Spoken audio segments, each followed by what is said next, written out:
Assalamualaikum warahmatullahi wabarakatuh, dan salam sejahtera bagi kita semua. Pada kesempatan kali ini, kami kelompok 6 akan mempresentasikan materi mengenai pola perilaku biaya yang akan dijelaskan oleh teman saya. Nama saya Vicky Cayandika, stambuk C30118163. Saya akan menjelaskan mengenai pola perilaku biaya. Perilaku biaya atau cost behavior mengacu pada reaksi biaya terhadap aktivitas suatu perusahaan. Apabila aktivitas naik atau turun, maka biaya tertentu dapat naik atau turun atau mungkin akan tetap. Untuk tujuan suatu perencanaan, manajer harus bisa mengantisipasi suatu situasi yang akan terjadi. Dan apabila suatu biaya diharapkan bisa berubah, maka manajer harus bisa mengestimasi seberapa besarkah suatu perusahaan tersebut. Terdapat 3 tipe pola suatu perilaku biaya, yaitu biaya variabel, biaya semi variabel, dan biaya tetap. Semua perilaku biaya ini sering ditemukan dalam kebanyakan organisasi-organisasi. Penempatan proporsi relatif masing-masing tipe biaya tersebut sering disebut dengan struktur biaya. Contohnya yaitu, sebuah perusahaan bisa saja memiliki lebih banyak biaya tetap daripada biaya semi variabel dan biaya variabel. Akan tetapi, terdapat juga perusahaan yang biaya variabelnya lebih banyak dari variabel tetap. Saya Gali Muhammad Suni, stambuk C30118162. Baik, selanjutnya, perilaku biaya merupakan cara biaya berubah dalam kaitannya dengan perubahan penggunaan aktivitas. Bisa dikatakan, perilaku biaya ini digunakan sebagai penggambaran apakah biaya berubah seiring dengan perubahan output. Perilaku biaya dibedakan sebagai berikut. Yang pertama, biaya tetap atau fixed cost, yaitu jenis biaya yang tidak berubah. Biaya ini akan tetap konstan tanpa mempertimbangkan perubahan-perubahan tingkat aktivitas. Dengan kata lain, biaya ini akan tetap dikeluarkan meski tidak melakukan kegiatan apapun atau bahkan ketika melakukan kegiatan yang banyak sekalipun. Contohnya seperti sebuah perusahaan yang mempunyai gedung sewaan. Biaya penyewaan akan tetap terus harus dibayar walaupun perusahaan melakukan aktivitas bisnis ataupun tidak. Biaya tetap dikelompokkan sebagai berikut. Yang pertama, committed fixed cost, yaitu biaya wajib yang harus dikeluarkan, mencakup semua biaya yang berkaitan dengan investasi, seperti peralatan, fasilitas, dan struktur organisasi perusahaan. Perkenalkan, nama saya Wainalgi Trian Raharya, stambuk C30118165. Baiklah, berikutnya discretionary fixed cost atau dikenal juga sebagai managed fixed cost, meliputi biaya-biaya tetap yang timbul dari keputusan-keputusan tahunan manajemen untuk membelanjai bidang-bidang biaya tetap tertentu seperti iklan dan penelitian. Sebagai contohnya, untuk meningkatkan penjualannya dalam satu periode tertentu, manajemen memutuskan untuk meningkatkan biaya iklan sampai pada jumlah tertentu. Begitu rencana tersebut dilaksanakan, misalnya mengikat kontrak dengan sebuah stasiun televisi untuk iklan setahun penuh, maka biayanya akan menjadi biaya tetap yang jumlahnya ditentukan berdasarkan kebijakan. Selanjutnya, biaya variabel. Biaya variabel adalah biaya yang jumlahnya berubah secara proporsional terhadap perubahan tingkat aktivitas. Jika tingkat aktivitasnya dipaduakan, maka total biaya variabelnya juga akan berlipat dua. Jika aktivitas naik 10%, maka total biaya variabel akan naik 10% juga. Suatu biaya dikatakan variabel karena ada sesuatu hal yang disebut basis aktivitas. Basis aktivitas merupakan ukuran segala sesuatu yang menyebabkan adanya biaya variabel atau biasa disebut juga dengan penggerak biaya atau pemicu biaya. Nama saya Husni Hidayat, stambuk C30118149. Selanjutnya, contoh dari bisnis aktivitas adalah dari jam tenaga kerja langsung, unit yang diproduksi, jam mesin, dan unit yang akan dijual. Tipe biaya variabel dan porsi biaya variabel dalam organisasi ini sangat bergantung pada tiap-tiap tujuan dan struktur organisasi tersebut. Dan juga biaya variabel per unit, yaitu biaya-biaya variabel yang konstan atau tetap. Contohnya misalnya pembeda antara biaya variabel per unit dan total biaya variabel, yaitu perusahaan non-sub expedition yang memberikan jasa wisata penelusuran sungai dengan menyediakan makanan dan peralatan kepada tamu yang datang. Maka makanan yang dibeli dari perusahaan yang eksklusif dengan harga $31 untuk setiap tamu yang datang. Biaya $31 per tamu tidak akan berubah-ubah harganya dan tidak dipengaruhi oleh berapapun jumlah tamu yang terus berpartisipasi dalam kegiatan penelusuran sungai itu. Perbandingan perilaku biaya variabel dan per unit maupun secara total. Tidak semua setiap biaya variabel itu memiliki pola yang sama. Karena beberapa pun biaya variabel berperilaku sebagai biaya variabel sejati, true variabel atau variabel proposal, proportionally variabel. Sedangkan lainnya memiliki pola yang bertahap. Biaya variabel sejati, bahan langsung dianggap sebagai biaya variabel sejati. Variabel proposal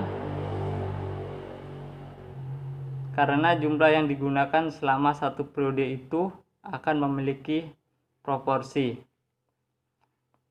langsung, yaitu dengan tingkat aktivitas produksi.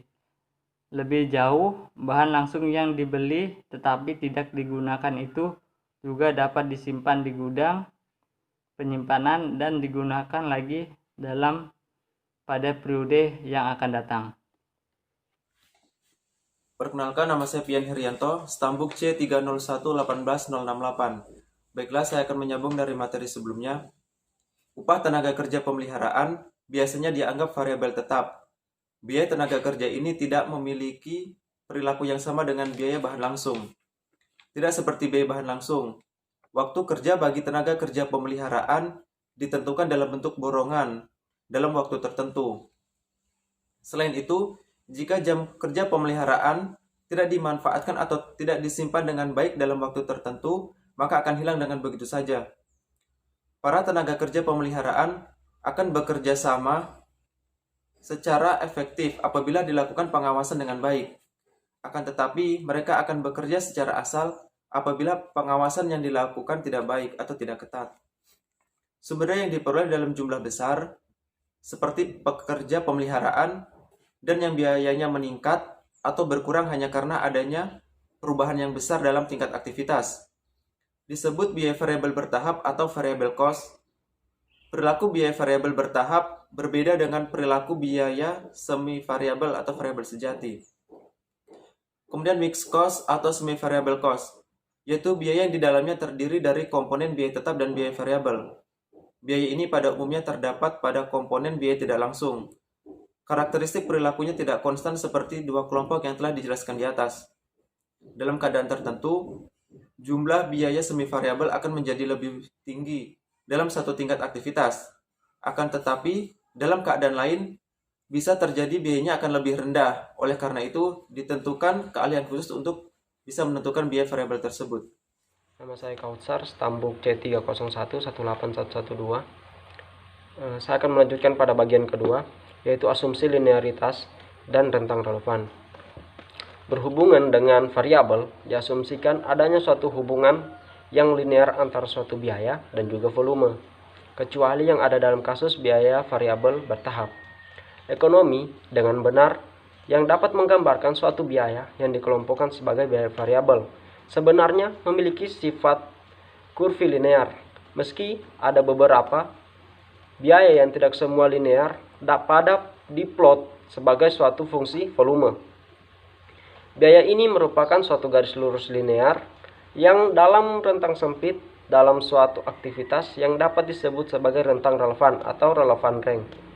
Rentang relevan merupakan suatu rentang kegiatan yang mencakup validitas asumsi yang dibuat seorang manajemen tentang perilaku biaya. Sebagai contoh, bagian-bagian suatu garis yang termasuk rentang yang relevan yang merupakan suatu biaya kurva linear dengan tingkat ketepatan yang tinggi. Yang bagian A, linear variable cost atau true variable cost, merupakan biaya yang mempunyai perincian hubungan fisik yang eksplisit dengan pengerjaan suatu aktivitas. Biaya ini terjadi dalam suatu rangka aktivitas operasi normal perusahaan. Contoh yang nyata, biaya ini suatu biaya bahan baku dan juga biaya tenaga kerja langsung yang volumenya berubah-ubah karena proses rekayasa. Nama saya Riko Dikopir, Stambuk C301 18143. Di sini saya akan melanjutkan materi dari teman saya. B. Discretionary variable cost atau step variable cost merupakan suatu biaya discretionary yang mempunyai pola grafis variabilitas, tetapi bukan karena alasan yang sama dengan bahan langsung atau tenaga kerja langsung. Pertambahan biaya ini mungkin lebih terikat dengan otoritas manajemen dalam membelanjakannya. Contoh, misal dalam suatu perusahaan menetapkan biaya iklan sebesar 2% dari hasil penjualan. Biaya ini pasti akan terus berubah sebanding dengan perubahan volume penjualan. Analisis biaya campuran. Agar dapat digunakan dengan lebih baik, informasi biaya semi variabel sebaiknya dibagi terlebih dahulu unsur biaya variabel dari unsur biaya tetapnya. Apabila pembagian ini tidak dilaksanakan, maka alternatif keputusan yang didapat juga kurang memuaskan akurasinya. Apalagi bila jumlah biaya semi variabel cukup signifikan dibanding jumlah biaya secara keseluruhan.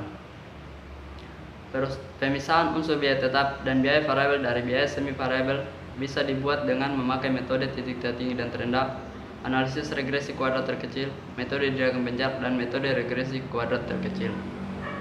Sekian saya serahkan, untuk selanjutnya saya serahkan kepada teman saya. Nama saya Gihan Alamsyah, Stambuk C301 18145. Saya akan melanjutkan pembacaan dari teman saya. 1. Metode titik tertinggi dan terendah merupakan metode pemisahan biaya campuran ke dalam elemen-elemen biaya tetap dan biaya variabelnya dengan mendasarkan analisis pada biaya selisih antara tingkat aktivitas tertinggi dan terendah. 2. Analisis regresi kuadrat terkecil, yaitu suatu metode pemisahan biaya campuran ke dalam elemen-elemen biaya tetap dan biaya variabelnya dengan mencocokkan suatu kuadrat garis regresi yang meminimumkan jumlah kesalahan. 3. Metode diagram pancar merupakan metode pemisahan biaya campuran ke dalam elemen-elemen biaya tetap dan biaya variabelnya. Dengan metode ini, sebuah garis regresi ditarik antara pancaran titik-titik yang diplot secara sederhana berdasarkan pengamatan visual. Yang keempat, cara lain yang dapat digunakan adalah metode biaya berjaga. Cara ini lebih praktis digunakan untuk menaksir jumlah biaya yang masih harus dipenuhi oleh perusahaan bila terjadi pemberhentian kegiatan normal untuk sementara. Ya, sekian dari saya. Baiklah teman-teman, sekian pemaparan materi dari kami, dan semoga apa yang kami sampaikan bisa bermanfaat kepada teman-teman sekalian. Kurang dan lebihnya kami mohon maaf. Wabillahi taufiq wal hidayah. Wassalamualaikum warahmatullahi wabarakatuh.